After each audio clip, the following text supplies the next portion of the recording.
What can you threaten black people with that we haven't already lived through before? We already couldn't go to your schools. We already couldn't live in your neighborhood.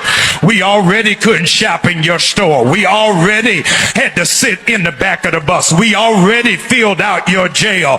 We already had our zip codes redlined. We already had our votes suppressed. We already had our families separated. We already had our men profiled. We already had our women objectified. What you think you gonna do new that's gonna be able to intimidate us?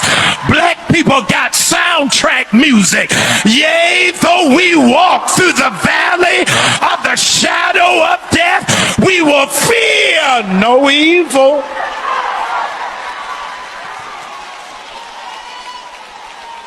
It is their master plan to make you live in fear so you don't fight back, so you don't lift up your voice, so you don't kick against the prick.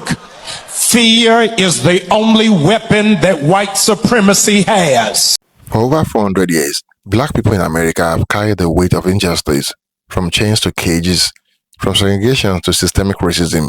But through it all, they never stop rising. This is a story of pain, power, and unbreakable resilience. Watch and pay attention, and I will share my thought later. Growing up as a black woman in this country, I quickly learned what it means to be a minority.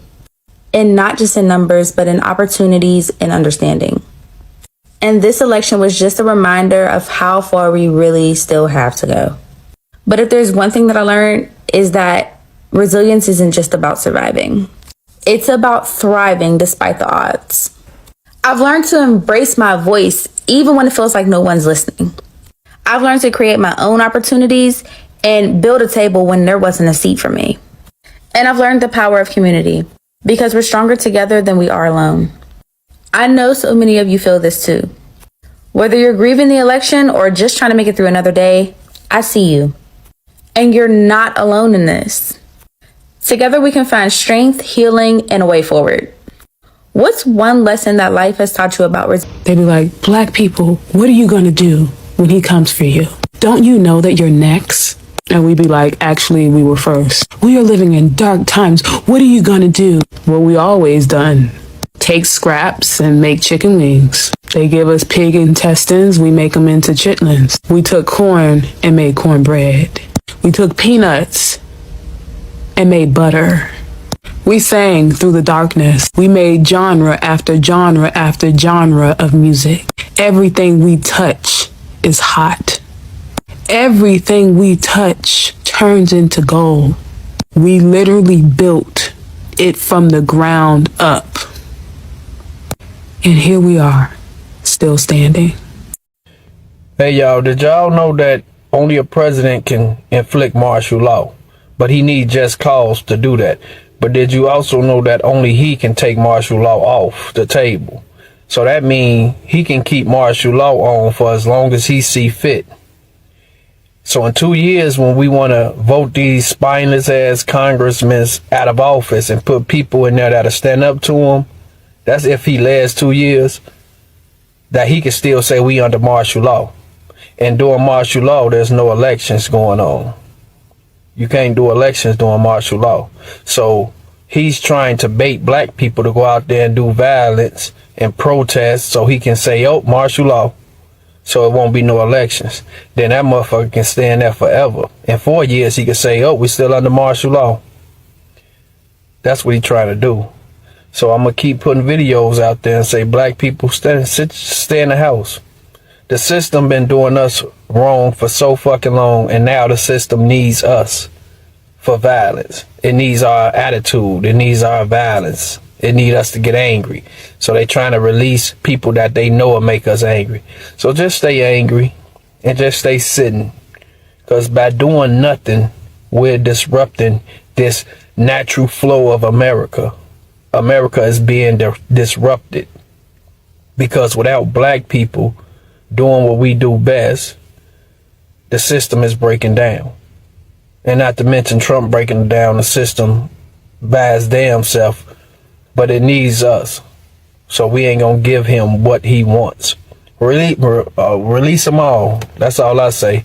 We still ain't gonna do nothing. They'll probably get theirs in the street, but we ain't gonna do nothing. We ain't gonna go out there. We're sitting down and doing nothing because right now we're fucking winning this shit. And we could play the long game. We've been playing this game since America started. We could start this game over again. Yeah, their playbook was black people fighting in the streets all summer. They wanted a summer of violence. They wanted all those video clips of black people being violent. And the entire black community collectively in one voice heard their ancestors say, rest, stay home. Don't go out in the streets. They collectively heard it and they've all listened and it was right. They have been dealing with a apartheid fascist state for generations, even worse than an apartheid state. Like in the slavery era, that was like they have been in an abusive, narcissistic relationship with the government for generations, since the first person unwillingly stepped foot on this land. They have studied their abusers, because that's what you have to do. When you are a victim to an abuser, you have to study their every movement as a form of self-protection, and they have done that. They didn't have to learn it as they go when he took power in November. They already knew.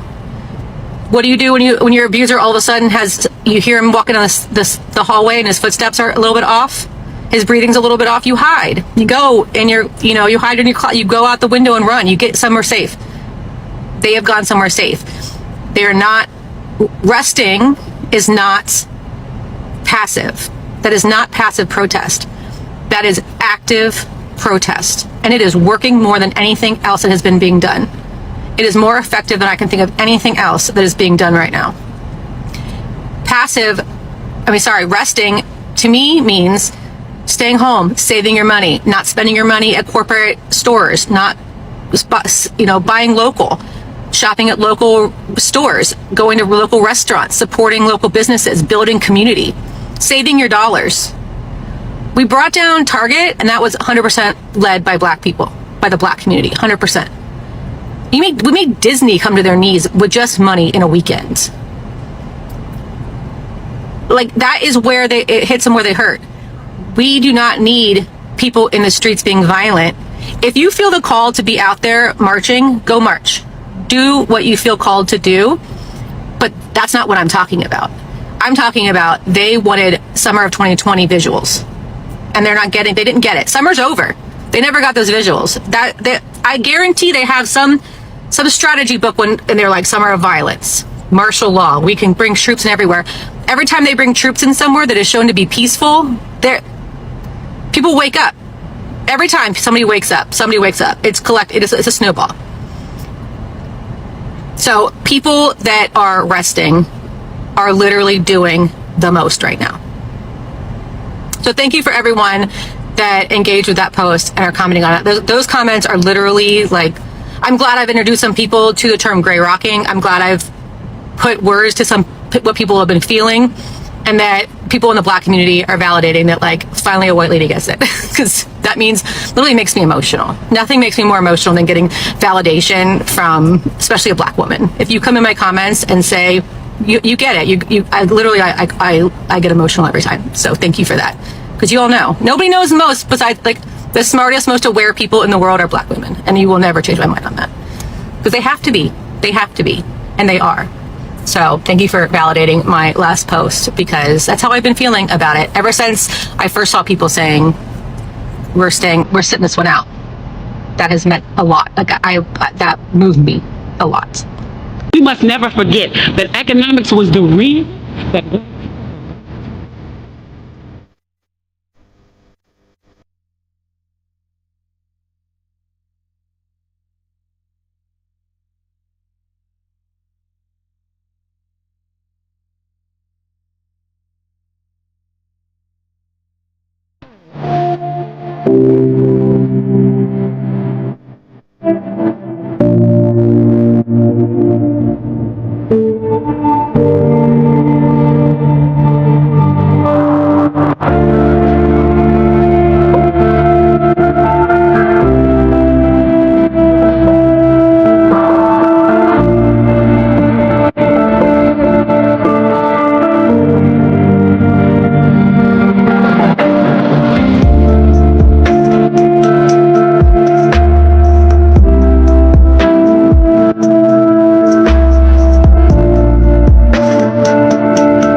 I don't think that there could be a situation sent to me that could break me. I grew up black in a small white city with a stepdad that used to get me to say white power in front of his friends. I got two racist white grandparents and I went to an all-girls school. I just don't think that you can break me. The mental resilience that it takes to go through that, you just couldn't. I want you all to remember that this system, the United States system, is not all powerful. Nor is white supremacy. As a matter of fact, white supremacy is going to bring this system down, at least in my opinion. And as you think they got it sewn up, not enough people are doing anything, I want you to remember these words. We, black people, are still here. They began to aggressively start colonizing Africa in the 1420s, and we are still here. Between the 1420s and the 1800s, they murdered hundreds of millions of people in Africa, and we are still here. Across this planet, the Europeans enslaved us for more than 600 fucking years, and we are still here. The place that was first the colonies and now the United States enslaved us for 400 years, and we are still here. Germany tried its genocide that it did on the gypsies and the crippled and the LGBTQ and the Jewish people. They first did it in Africa, and we are still here.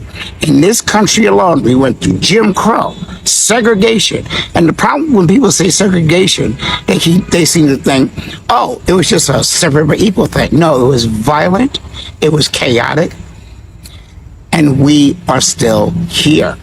They formed this thing called the Klan that swept across the country. White folks was joining that thing everywhere. And they lynched us practically every day since 1868 until about 1968. We are still here. Police violence, assassinations, destroying our towns, stealing our inventions, trying to starve us out. They didn't give this country universal health care because not only were they afraid that black people would get it too, but they figured if they didn't and added copay to everything, we would die out. We are still here. America was not the first place or the only place to sterilize our women. And we are still here. They have tried everything. They want to get rid of us badly or subjugate us badly. And we are still here. Now in America, the worst of the worst of the Caucasian persuasion is going through backflips to find excuses to unalive black people, people who disagree with them, the LGBTQ, trans.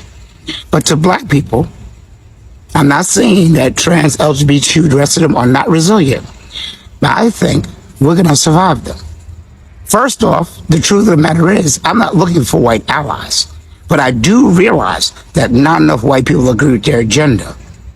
The powers that be want these white supremacist groups to start attacking us. They want MAGA to start offing people in droves. And I don't think they're going to get away with it. I want you to defend yourself. Not simply because I want people to live, but also because the only way we are going to stop them is to fight back and take them out. To let them know the price of their white United States ethno-state will be, you're going to have to bleed for it. If you want to change this country into this weird paradise that never existed, fight us. And that's the only thing that's going to push them back and stop them. But I think they're going to try. I think a lot of us are going to be unalived. But I also am thoroughly convinced, because I know history, that no matter what they do, short of dropping a nuke, we will still be here. And so before you think they are all powerful, I want you all to remember that no matter what they've done to us, we are still here, and we will still be here because they're not supreme, they're not superior, they're not the default anything. They're losers. Because if they had their way, we would not be here, and we are. Try to remember that no matter how bad it gets.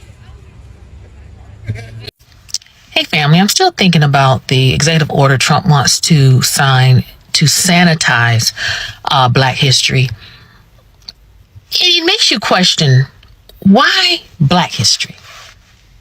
Why not Native American history? Why not Jewish history? Why is the target Black people? And it's because of guilt and also fear. Guilt because you know within yourself that you hold some, you don't even know why you hate or dislike Black people, some of you white folk. It's just inherited. It's been passed down, right? It is guilt because you know that part of your ancestry participated in some form of Black oppression. If it wasn't slavery, maybe it was lynching, maybe it was something else.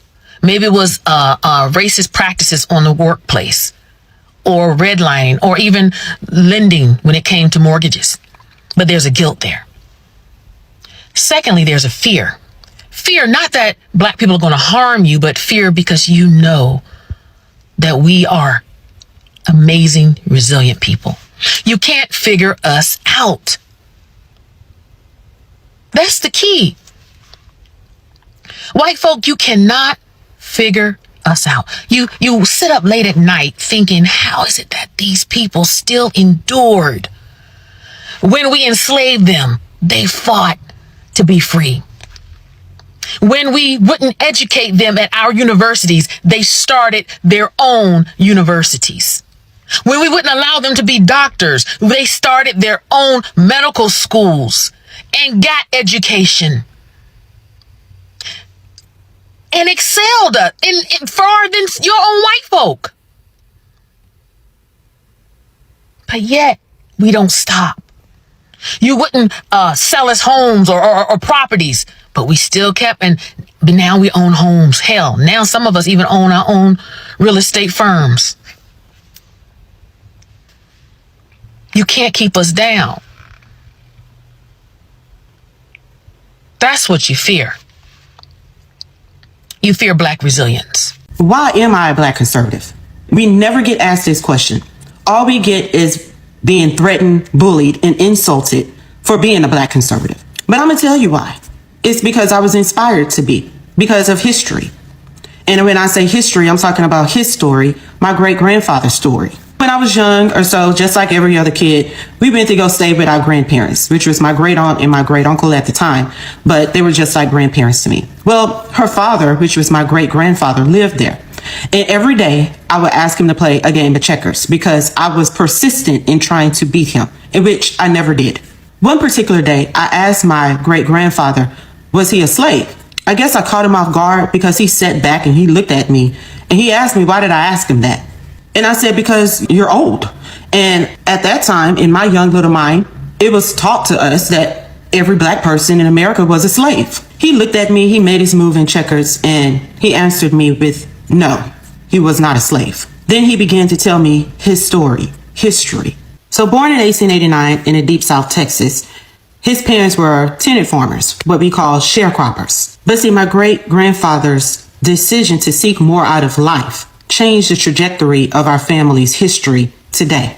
He never saw himself as a victim. When he was a young boy, he attended a church, which was a school. Many of the churches back then during that time were also schools. So he attended there and he got inspired by his teacher to go to Tuskegee University. She mentored him and she helped shape his interest into attending Tuskegee University under the direction of Booker T. Washington. One of his renowned professors there, while he was in attendance at Tuskegee, was George Washington Carver. In 1912, my great-grandfather graduated with the engineering degree from Tuskegee. Now, we're talking about Jim Crow era at this point, deep in the South. He came back from Tuskegee University. Then he became a builder, engineer. He built farm equipment, which was called the cotton gin, the sugarcane gin during that time. But nonetheless, they were farm equipment. He built it for that area. Not only did he do that, he was also a math professor. He taught school. All at the same time, he's still working as an engineer. Not only that, he became a landowner. he owned over 100 acres of land. We still own this land in our family today. That's history. Not only that, he has 7 children with his wife, and he put all 7 of his children through college. We're talking about Jim Crow era. They all graduated and became teachers and professors and principals themselves during a time where they integrated schools. That's history. I myself graduated from a high school where my uncle, which was my great-grandfather's son, was the first black principal at that school. That's history. See, one thing that I learned from my great-grandfather's stories, his story that he was telling me, is that he did not use the plight of black people during that time as an excuse for upward mobility, that he couldn't attain upward mobility. They have resiliency. And that is what the black conservatives out here are telling you. It's your choice to look at history and use it as your victimhood, or look at history and use it as resiliency. And that's just my great-grandfather's story. I have many stories in my own family that have made history.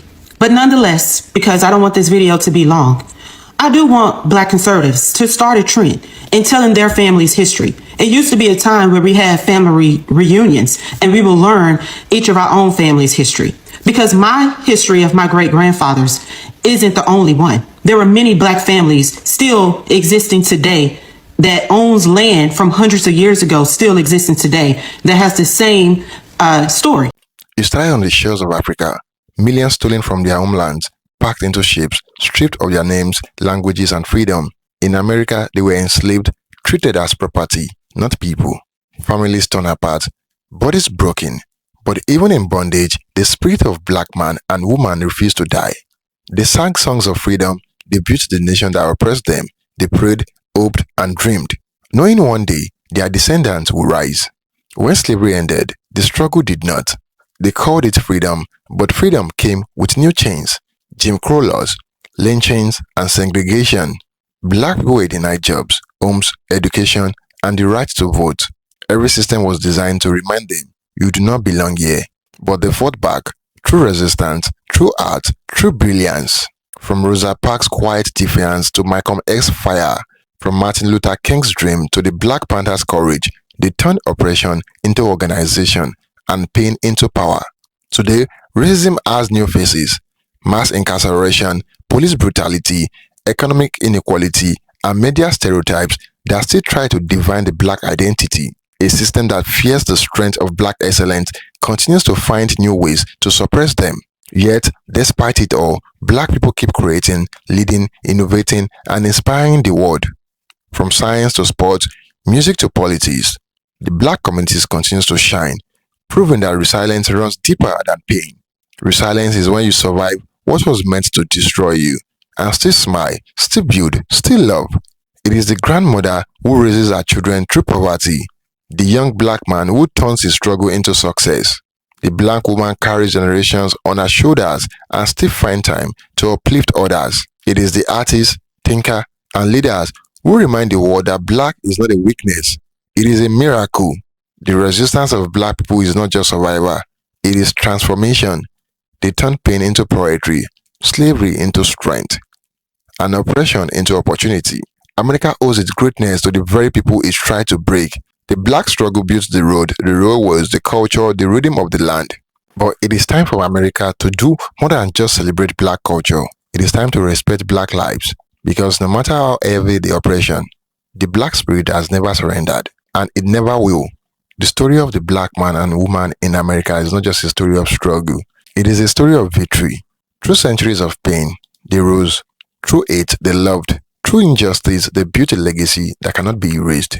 To be black man in America is to be powerful beyond measure, and the world should never forget. We are still rising.